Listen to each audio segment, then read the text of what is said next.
Whenever you don't succeed, try again.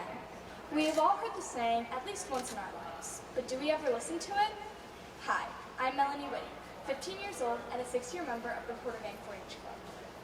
Whenever you can't do something, a little voice inside your head may say, I don't want to do this anymore, and you give up.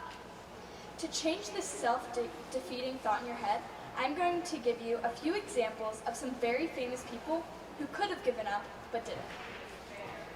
These people had a passion and perseverance for their long-term goals. These people had stamina. In other words, they had grit.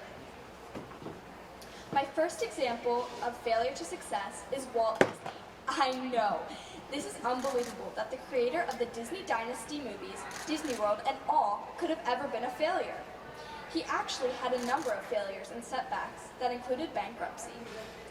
Let's take a quick look at his journey. Walt Disney was born in 1901. In 1919, Disney had taken a job with the Kansas City Star, the local newspaper, when he was fired by the editor for lacking imagination and having no good ideas. Later, Disney started a company called Laugh-O-Gram, producing cartoon animations. His cartoons were shown as the start of the films. However, his success with Laugh-O-Gram was short-lived, as the company declared bankruptcy in 1923. After this, Disney moved to Hollywood, where his brother Roy was living at the time. Disney was just 22 years old. Together, the brothers formed the Disney Brothers Studio, which later became called the Walt Disney Company. The company was formed to produce the animated films. However, it wasn't until 1928, 5 years later, when the Disney created Mickey Mouse. That's when things really started to take off, but not before experiencing a number of gut-twisting failures and setbacks. Next, J.K. Rowling. J.K. Rowling wrote all 7 books of the Harry Potter series. She is one of the most famous authors in history. Who would have thought that J.K. Rowling could have been so unsuccessful? Here's how. Born in 1965, she grew up with a tumultuous childhood that included a difficult relationship with her father while dealing with the illness of her mother.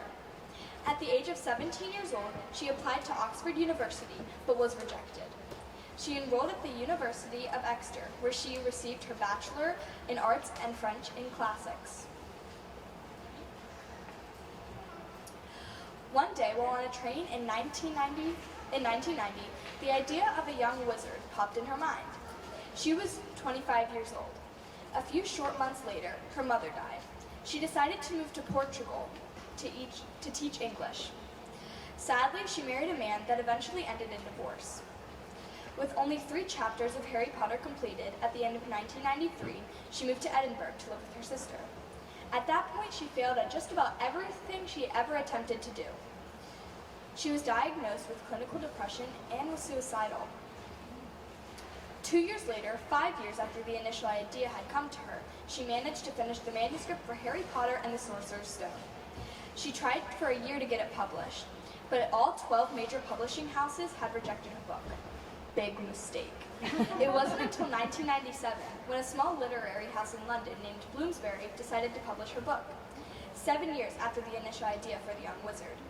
By 2004, Rowling had become the first author to become a billionaire through book writing.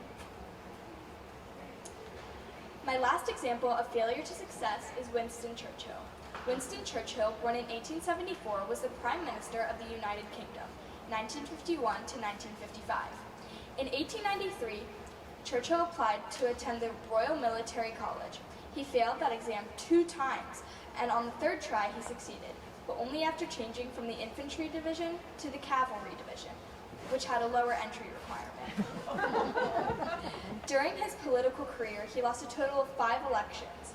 Throughout his life, he battled with clinical depression. He also had a severe lisp and had trouble speaking at times.